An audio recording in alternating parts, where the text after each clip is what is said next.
couldn't have just done your section.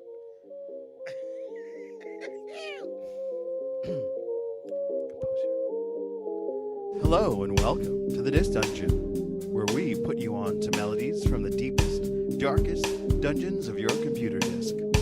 I'm your co-host Joe Dove, and with me, as always, Julian Valencia. And if there's one thing we love talking about, it's music.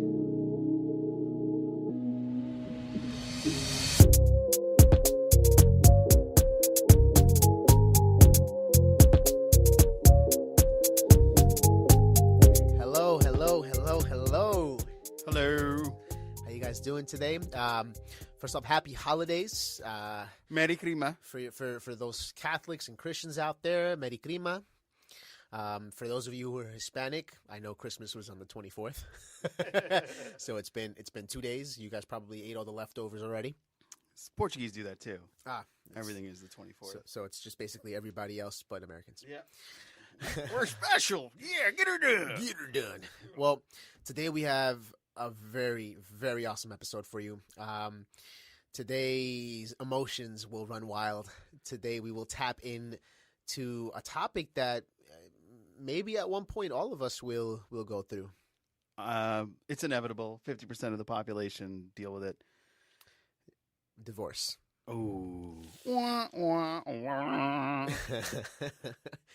But as some of you know, music is powerful in that way, and has and some of the best music has come out of divorces, out of these types of situations, and it's our duty today to talk about it and flesh it out. So, on that note, I'm going to turn it over to Joe Dove. It's me, Mr. Dove. What's up, guys? Let me put you on to something very special and sometimes very sad, but inspiring, especially for your favorite artists in the music world. We're going to talk about what Julian put me on to last week, a Coldplay album that I had no idea existed, believe it or not. And if you're familiar with the last 3 episodes, you know I'm quite into the British music. But this one slipped my mind, and we're going into the Coldplay's Ghost Stories album. Shockingly, I stopped listening to Coldplay after 2011. Well, you got to give us a reason for that. So, all right. You know how we're talking about divorce, and I hate bringing this fucking breakup again. This is like the 4th episode and the 4th time I brought this up. Ooh. But, yeah, the split up I had in 2011 was the end of Coldplay because I had gone to 2 trips with the ex that revolved around Coldplay. We had a whole Philadelphia trip where we explored the beautiful city of Philadelphia. You ever been to Philadelphia? Love Philly. I love Philly. It's the perfect combination of old and new. And, you know, supposedly rich and poor. Rich and seriously poor. Seriously. And seriously rich. Yes. That's very true. Good point. So I stopped listening to Coldplay in 2011 because we had broken up, and I was like, you can take your fucking Coldplay, and since you ruined it for me, I'm not going to listen to it anymore. Ha! And then I missed out on a lot of great music because as you put me on, every now and then, you know, I did return to songs like Yellow and Fix You and Viva La Vera, but my personal favorite from them was Violet Hill. I don't know if you're familiar with that song. Wow, I love Coldplay, and that's not ringing a bell. Oh, wow. What's it called? Violet Hill. Oh, here we go. This is how it begins. This is how the homework for next week starts. Yeah.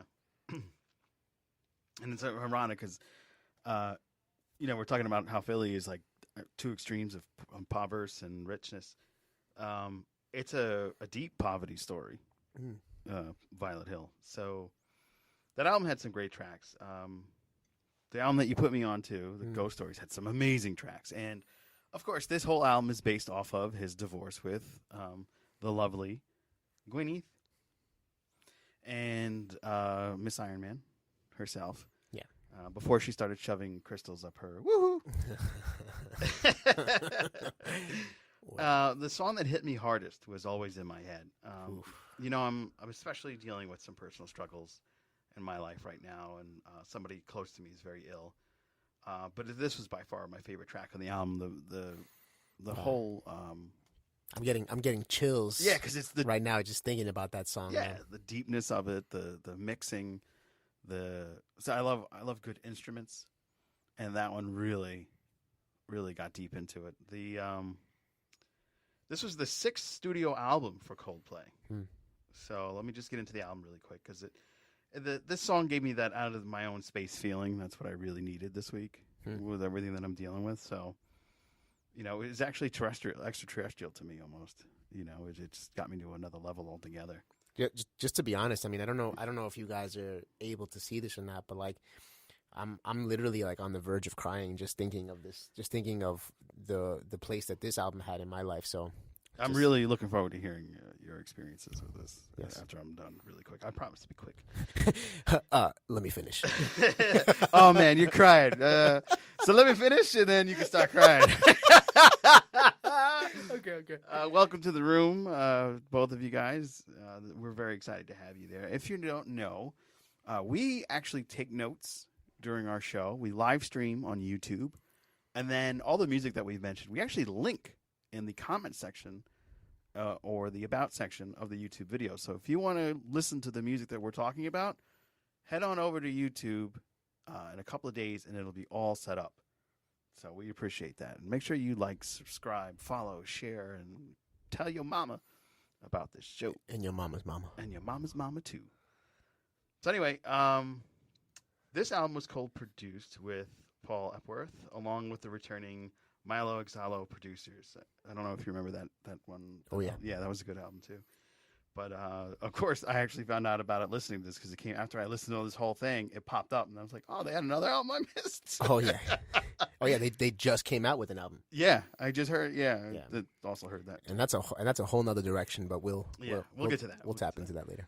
So Daniel Green and Rick Simpson. It was released on the Parlophone on May 16th, 2014. So I had long lost Coldplay.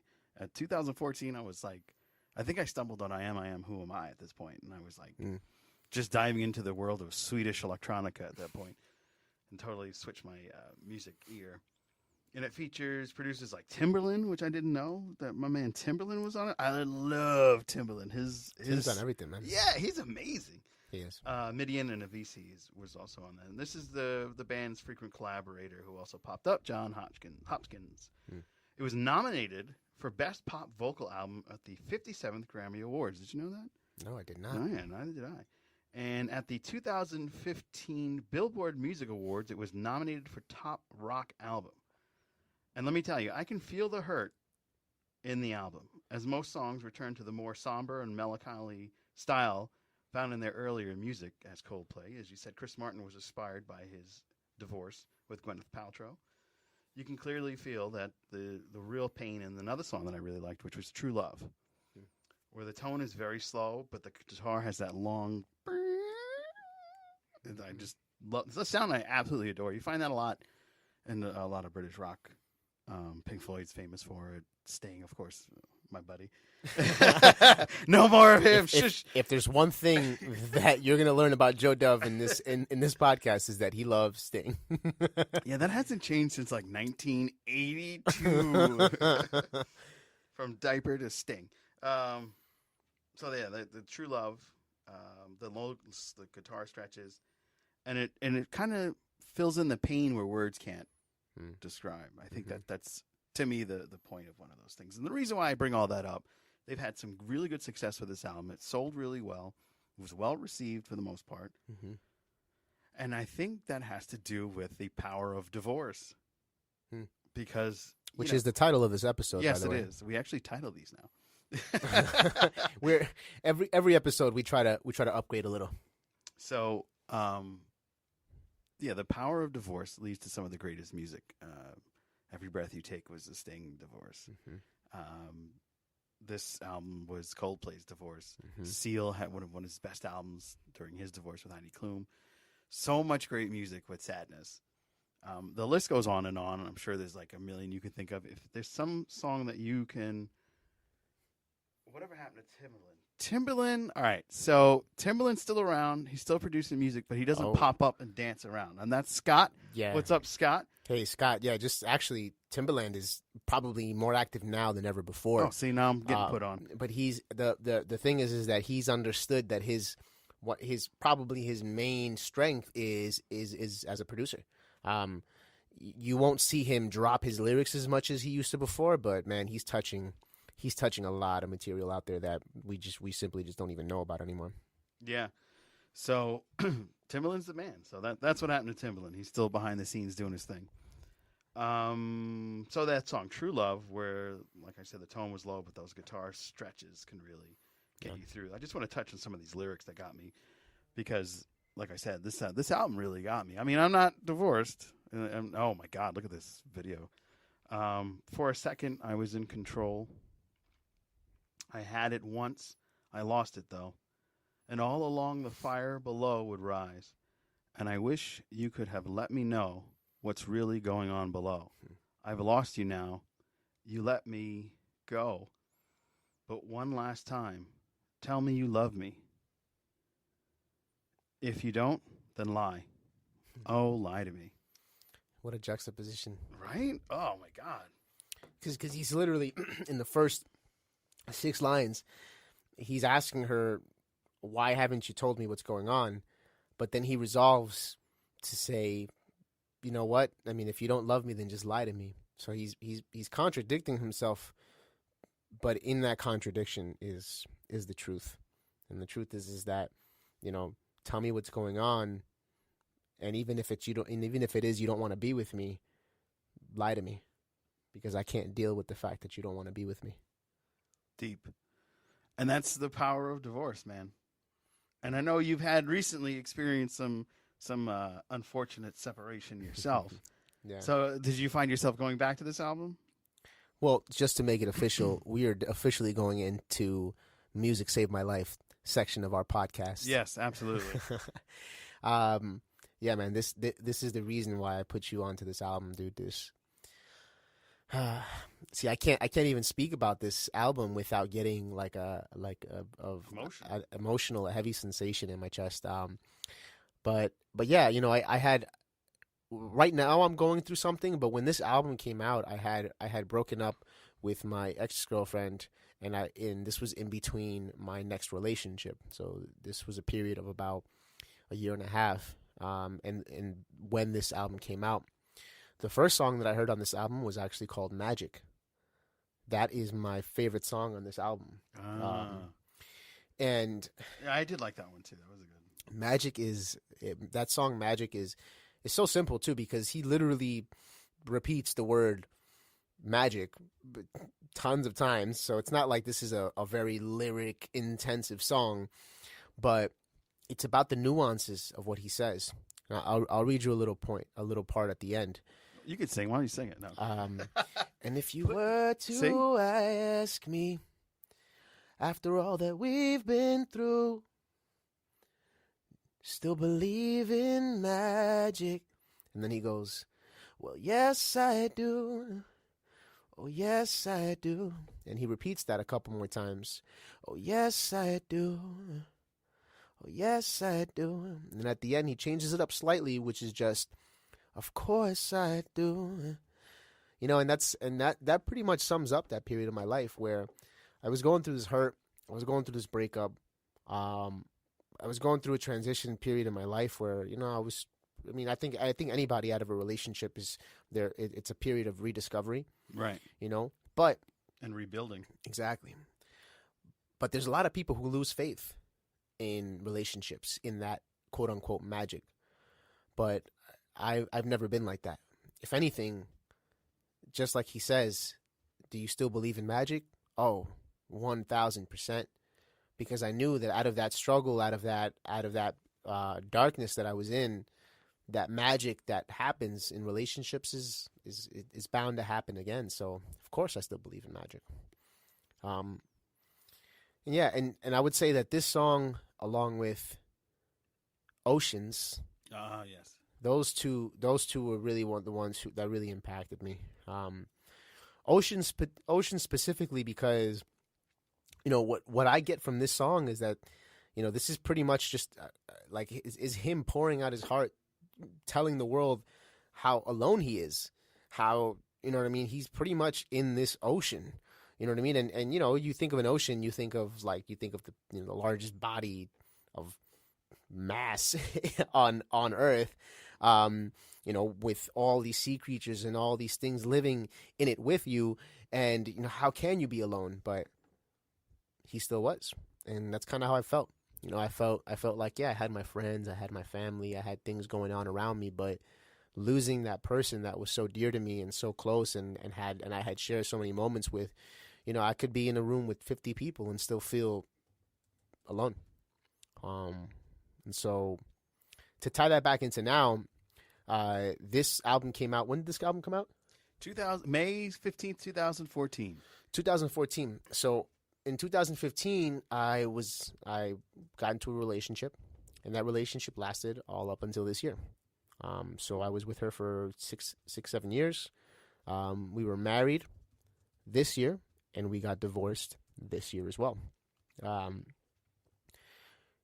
At the end of the day, it's a blessing, Oh, absolutely. I'm definitely, it definitely something. It's definitely something that should have that needed to happen, and it happened at the right time, because we don't resent each other. We're able to be civil, but it just it just goes to show you, just to tie it back to the beginning, that divorce is powerful, because from that divorce, from that breakup, I've been making nonstop music. I've been pouring myself into my music, and the material that's coming out is incredible. I agree. I mean, if you listen to our theme, you can hear some of that incredible power. That's just like you said. But that's it for me. Coldplay definitely has done it, but this album specifically just holds a very important part. Now, I just want to hit up our boys in the room here. So for AJ, yeah, Timbaland did some great work with Bubba Sparks. You're absolutely right. What, out of everything, he says Bubba Sparks, man. Bubba Sparks, yeah. Thank you, bro. Thank you, AJ. Yeah, absolutely. And Scott, yeah, a great divorce album was Marvin Gaye, For You, My Dear. And, he's no longer with us, unfortunately, Marvin. Scott's also not with us anymore. He left the chat room. Bastard. Oh, that's it. He had enough. He had enough. But he's probably on it traveling, because Scott is one of the original members of 2bscene.com. Oh. And it was nice to see Scott pop in for a quick sec and share some of his favorites with him. And that's the Marvin Gaye is also, that divorce album is with Sexual Healing. So I have a feeling that's probably another trick of the keys that I might have to dive into for another episode. Maybe Sexual Healing's about divorce. It's like, all right, you left me, but I'm gonna bang everybody I can find. Healing is something. So, see the vocal skills of Julian Valencia. So, Music That Saved My Life. I shared with you an artist album, one of those albums that I can push play and then go start doing my exercises or whatever. I'm not skipping any track on that album. And it's so... Let the people know what that is. Yeah, that's that album is called No Roots by Faithless. Faithless. So again, what I've been noticing a lot between Joe and I is that I'm putting him onto albums probably 2010 and up, and Joe is giving me some homework. Yeah, you got to dive. I told you, disc dungeon. Joe is making me really dive deep. Mm-hmm. And I guess just one thing that's off of the Music Saved My Life topic is that, wow, man, music production has really come a long way. Oh yeah. I mean, it's still good. No, it's 100% good. It's like when you listen to Bob Marley. Oh, right. The music production has evolved immensely, and I'm not even talking about the quality of it. I'm talking about the types of sounds that we choose to use now, as opposed to before. Right, the very MIDI. Oh yeah, now it's all the old about school synthesizers.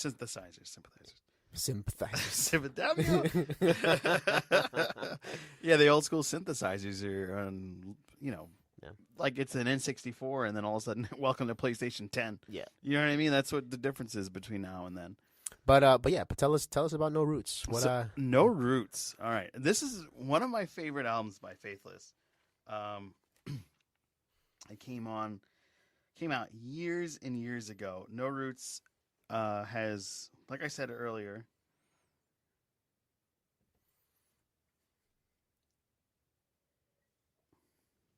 it runs the gamut between many facets of your life: infatuation, love, marriage, childbearing, childbirth, and of course, divorce. No Roots is the fourth studio album by British electronic music act Faithless. Now, you want to know how far long ago this was? 2004. So I made you go deep, deep, deep in the dungeon. I was 14 years old. Oh my God, I'm not going to say how old I was.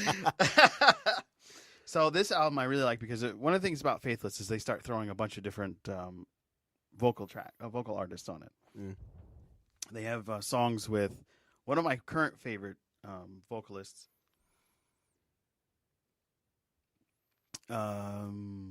Johnson, and she is amazing. She has a very almost her name's Zoe Johnson, and that's someone on the current album, the last album. She has such a ghastly, not ghastly look, but she has a very distinct look, and her voice is almost ghostly. It's very haunting, and it's beautiful though. So it's like the ghost you fall in love with, like the Pirate's Bride. I don't know if you've ever heard of those folklore-ish things.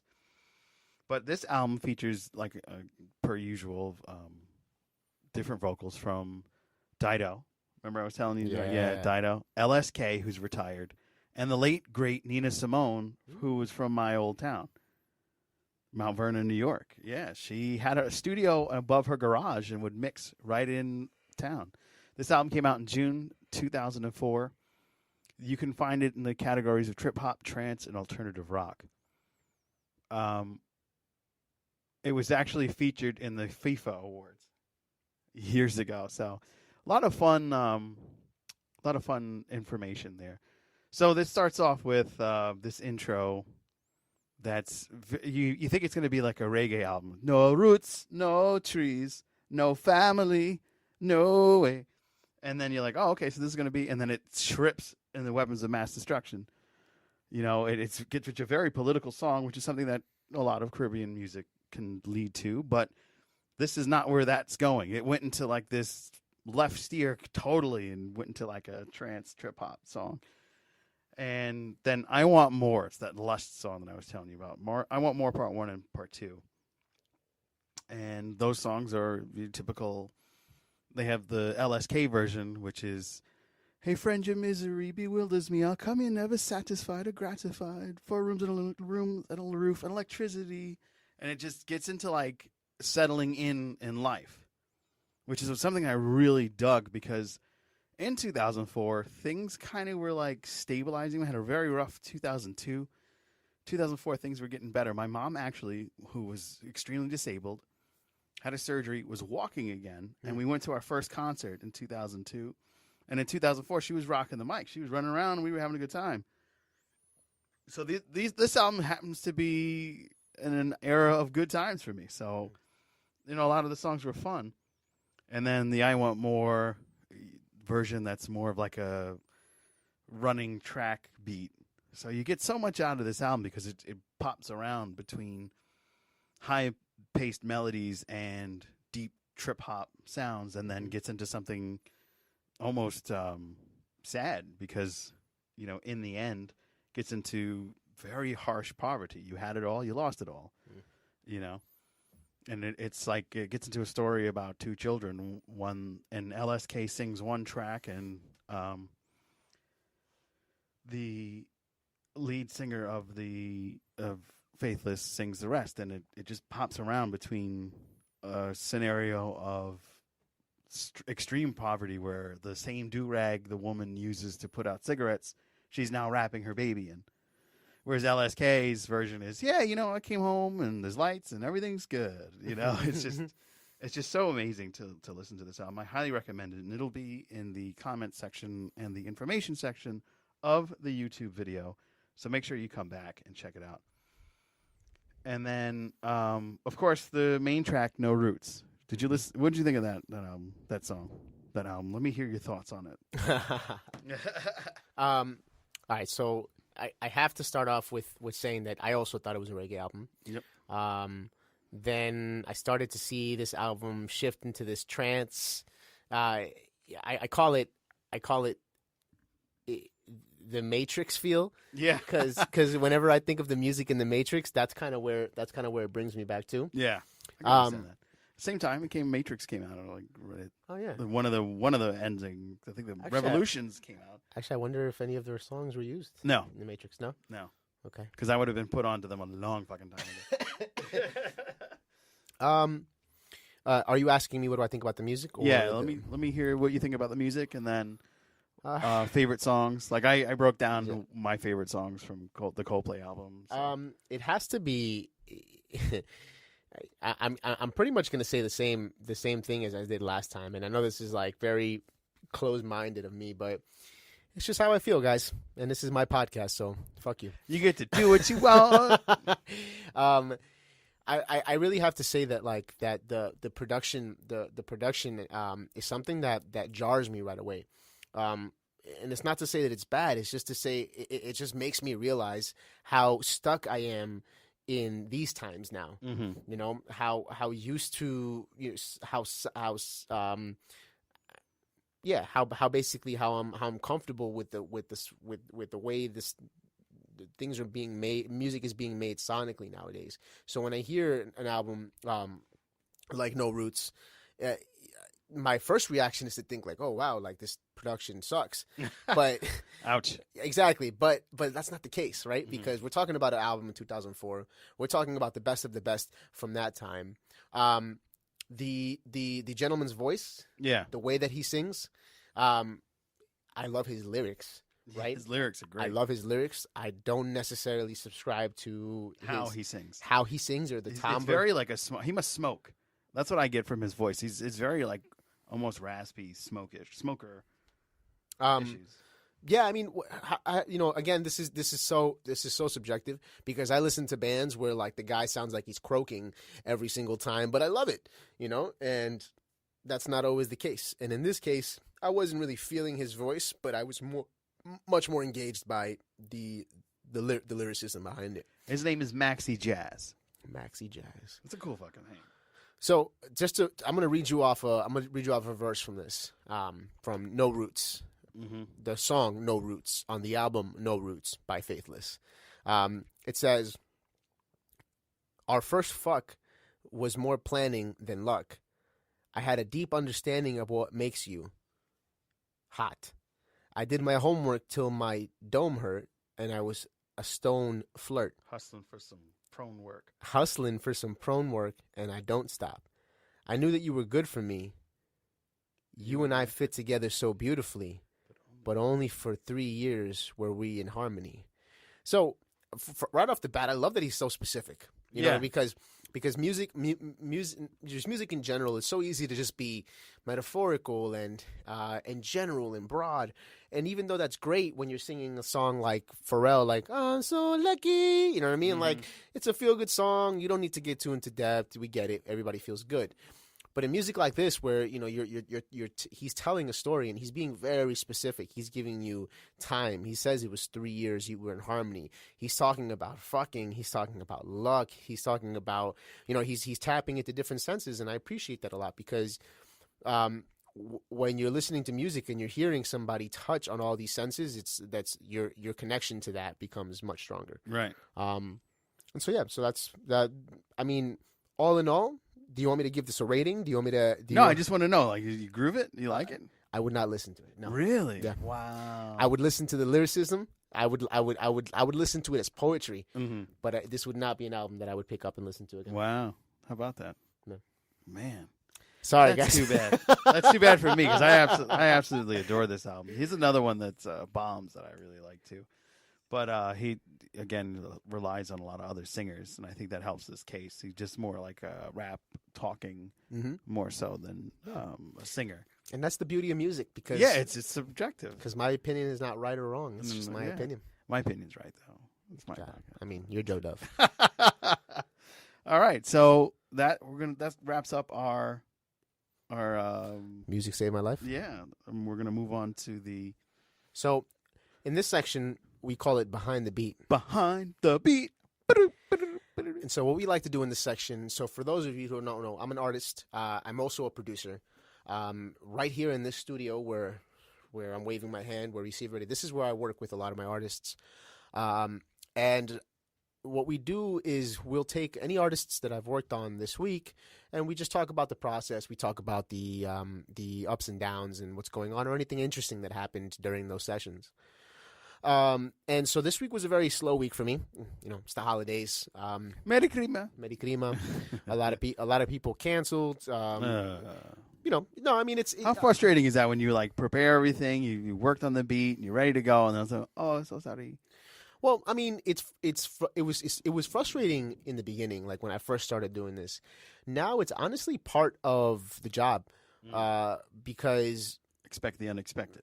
well, not only that's that for sure, but not only that, it kind of seems to be a recurring theme with artists. I don't know if it's necessarily a bad thing, or it's just the way it works in this industry, but. I don't know, even you could be giving sessions away for free, and people, I don't know, it works on their time. I don't know. I have yet to figure this out. I'm a noob in the sense that I've been working consistently with artists probably now for about a year, but I've been producing and making music for a while now. So. It's neither here nor there, because at the end of the day, if an artist cancels, I'm working on my own stuff. Yeah. So I try to be as proactive as possible. That's called the bob and weaving of adaptability. There you go. And you've learned how to navigate the waters, you will be a rock star. It is what it is, man. That's just a secret. Actually, I hate that saying. Don't say that, guys. Don't say it is what it is. Oh. Everybody says that now. Yeah. That's just because it is not what it is. It's very complex, and there's a lot of layers to the thing. It's better if you just tell somebody, I don't want to talk about it. Yeah. So I don't want to talk about it. All right. Well, this week I worked with an artist called Jazz. Jazz is a wonderful singer. She has never officially dropped music. She has not done music for a long time. So when me and Jazz met, she came into the studio wanting to do a Chris Brown cover, Overtime by Chris Brown. We actually covered that song in our second podcast. Yeah, second podcast. In our second podcast, we covered Overtime. Great song. Recommend. We'll link it below since we mentioned it. But that was a beautiful process, because from that cover, the next step, we decided that, you know what? We want to make our own rendition of this song. Great. Got into the studio. I got the key of the song, got the BPM. We started working on our own style of Overtime. But halfway through, we realized we have a song. Like, we made an instrumental that could hold its own outside of what the original idea was. And the beauty of this process is that she was open to the idea. Okay. There you go. And not only was she open to the idea, she actually liked it better.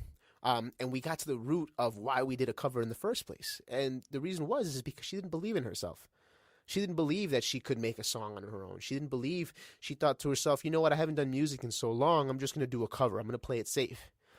And I love that, man. I love that I was able to just push her over the edge, not in a bad way, but just push her to that point where she was willing to take that dive, and something so beautiful came out of it. And this week we finalized that song. We recorded the vocals. We recorded all the harmonies, the ad-libs. So at this point, the song is it's in post-production, mixing and mastering, and depending on when she wants to release it, that's going to come out pretty soon. And we're going to hear it. Yeah. And maybe speak to her at some point. Yeah, of course. Yeah, that'd be 100%. fun. So what we're going to do right now is we're going to play about 30 seconds of the song, see if you guys are vibing with it.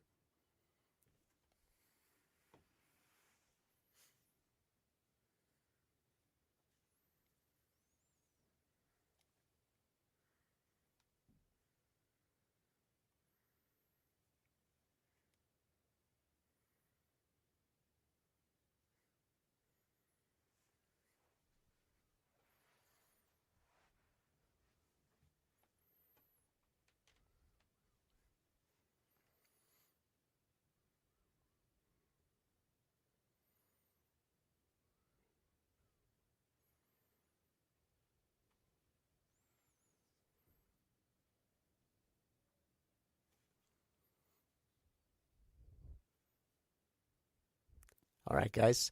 For those of you live, we apologize. We know that putting in the audio of the song is going to sound much better. So definitely, when this podcast comes out, just listen to this part again. The jazz switching it up will be available. Yeah, and that's another reason why you should subscribe to the podcast, so that those of you who are listening live can hear things that you would normally miss out on the live version. And those of you who are listening to the podcast, make sure you come to the live version or visit tobeseen.com so that you can get the links and other fun fathomables when you get down to, that's not a word, but who cares, when you get down to the live page, and you can listen to the music that we've mentioned and spoken about and make your own decision. If you liked Faithless as much as I do, let me know I'm right.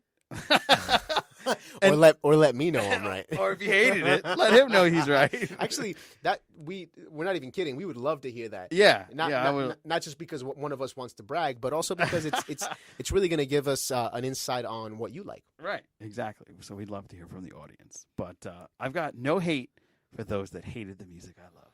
No, if you like it, then it's just your own opinion. Well, but I'm glad you listened to it. Because, no, of course. I could use some love. That is.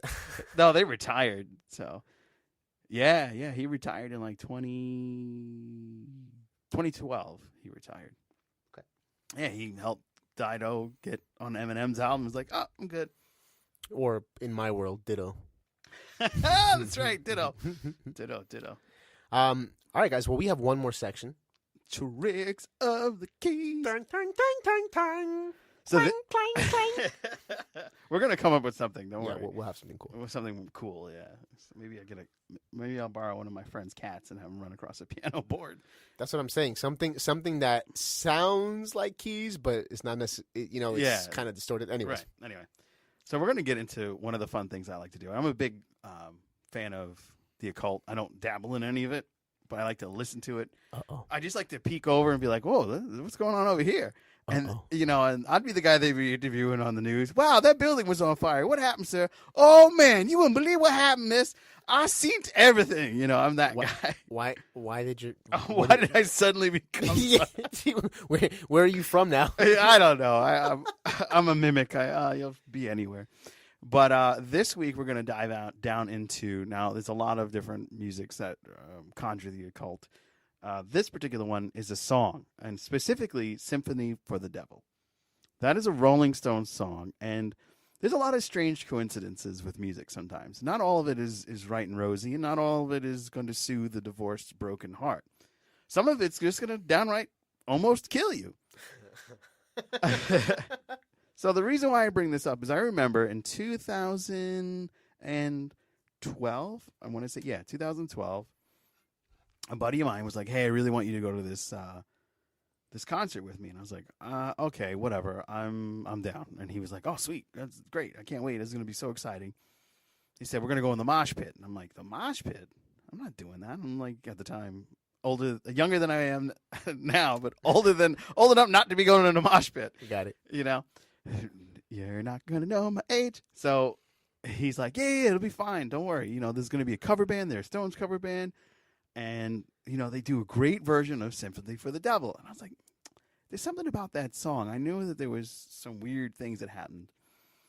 And I'm going to get into a couple of those, not all of it. There's a bunch of very strange coincidences with this song, Sympathy for the Devil. And right when we were on our way to go, we were going to pick up our little buddy, and he called and said, "Yo, the band's not going to play." The band was playing Sympathy for the Devil. And a brawl broke out, and they had to end the concert, so we're not going. So I was like, ooh, that's crazy. And we were listening to Sympathy for the Devil when our third buddy that was going to join us let us know that these strange occurrences happened. So here we go. Here's some strange things about Tricks of the Keys from Sympathy of the Devil. So you might also point to the story that during the 5 days of recording the song in early June 1968, a film lamp started a fire which destroyed most of the band's equipment, but it didn't harm the tapes themselves. So, back then, it was sticky tape and rust, and that's how they filmed that. They filmed music back then, but can you imagine, like, oh, we did all this great work. This is a great record. All right. And all of a sudden, everything catches on fire. Shit, we lost all that. Oh, hey, good news. The Sympathy for the Devil song is okay. Can you imagine? Oh. Creepy. The working title of the song is "The Devil Is My Name." Huh. Yeah. Are you familiar with this song? So yeah, I'm familiar with the song. Yeah. Have you heard any of these? No. It's gonna be fun. Although many of the song's lines have direct correlations between Master and Margarita, a Russian novelist, Mikhail Buglatov book about Beelzebub visiting 1930s Moscow from a fresh Christ crucifixion. The book, which Jagger received from Marian Faithful, includes a scene where Satan performs a magic show, further evidence that the David Blaine is the devil walking among us. Crazy. Okay. Yep.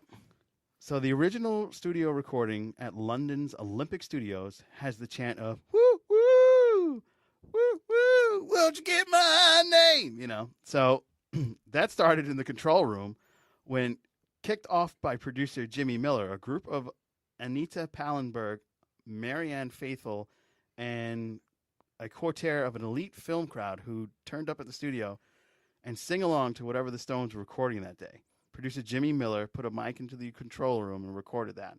But that's where their takes were scrapped and re-recorded by Jagger, Richards, and Miller in Los Angeles. So there's probably a version of this song floating around which features the other artists. And it probably sounds better because, those are some very good vocals. So there's a line in the song that says, "Who killed the Kennedys?" That originally went, "Who killed Kennedy?" But it was changed. Can you imagine why? Because this was done in the 60s when Robert Kennedy was shot right while the recording of this song was underway. Isn't that strange? Yeah. Can you imagine, like, oh, you're going to do the song Sympathy of the Devil, and it features one of the Kennedys, and, oh, one of them got killed earlier. Oh, now here's the other one. Kennedys. Yeah, Kennedys. Kennedys.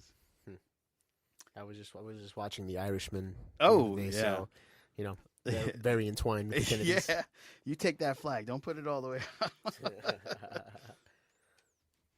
out. So a lot of people thought that, oh my God, the Stones are evil. There's like some devil connection with them.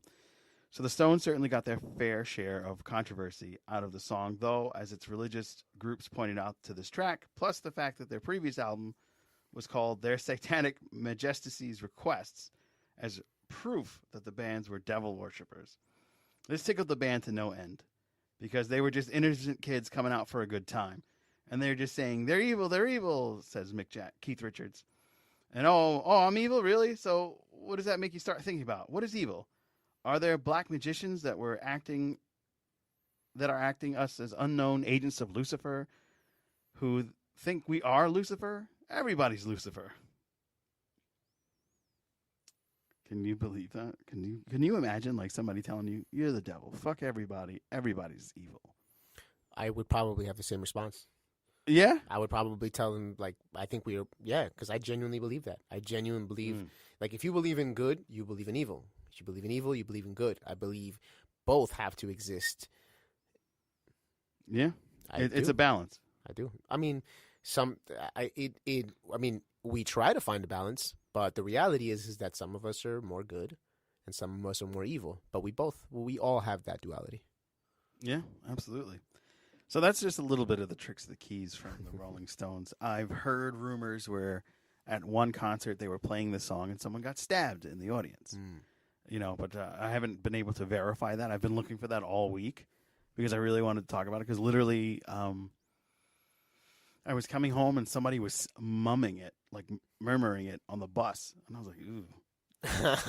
And then the bus broke down. Oh, yeah. But then again, I'm like, well, I really can't blame that on Sympathy of the Devil because the buses in New Jersey break down all the time. All the time. So I don't know. It's just a strange coincidence. But I had another band that had a strange coincidence, and that's on the other side. It's Faithless. Filter. You ever heard of the band Filter? Nope. All right. So it's a 90s band, Filter. Their famous song is Hey Man, Nice Shot. Hey Man, Nice Shot. And that was featured on Demon Night. But then they had an album in, I want to say like 2008. And it was called Filter Albums.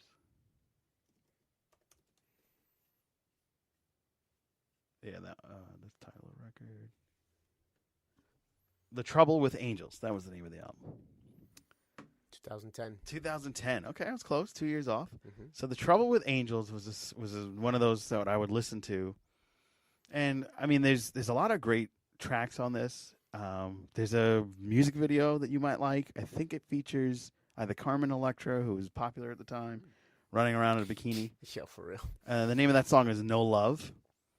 And every time I would listen to the music on the way to work, and that song would pop up. And when I got into work, I was in trouble for something. Now, I can't say that I was the best worker all the time, and, I can't believe that song ruined my workday. No, I make mistakes. I'm human.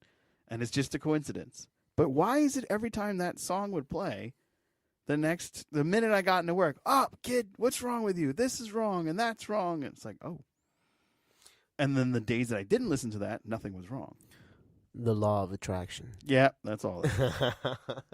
I don't know. I think if that indeed was happening, I don't know. Maybe it happened once or twice by coincidence, and then our brains do things that we just don't realize are happening half the time. Yeah. And they're habits. Yeah. So maybe you hear that song and it makes you just. It just made you a reckless kid that day. Yeah. Yeah. Or maybe I was just so half-assed and shit caught up with me. There you go. Yeah, exactly. Yeah. It was just a matter of time. But, I worked it all out, and I came above it, and I just said, let me stop listening to that. Maybe it got me to focus. It's like, all right, I'm going to put this shit off and focus on what I got to do, and everything was good for a little while. But those are some of the things that I had on Tricks Through the Keys this week. That's awesome. Yeah. So if you have any occultist favorites that you want to mention, shoot up our live feed. Send us a comment, and we'll talk about it in the next episode. Swear to God. Yeah. Anything, honestly. At this point, we definitely would love to hear from the audience. Anybody, any critique, what we're doing good, what we're doing bad, any songs you guys recommend, anything you'd want to hear on the podcast. Also the behind the beat section. If you guys are really, if you're liking the music that I'm putting out, just make sure to give me a follow on IG at JulianValencia _. We'll put it down below. And of course, if you like the sound of my wondrous voice, oh yeah, make sure you check out the rest of the channel of tobeseen.com. We have a wondrous array of different talents. And we have a brand new episode of Comic Conversation coming out to you this Monday. So we got a lot of fun stuff coming along, and I hope you're going to join us for the journey. Now, I just want to do two things before we wrap. I want to say thank you to Julian. I want to say Merry Christmas to you and yours. I want to say Happy Hanukkah to you and yours. All the holidays. Make them happy. Thank you very much. Same goes to you, Joe, and to everybody out there. Thank you for listening. Again, anything that we can improve on, let us know. We love the criticism. We'd love to hear from you. Episode 5 will be here next week. Just for music. Thank you.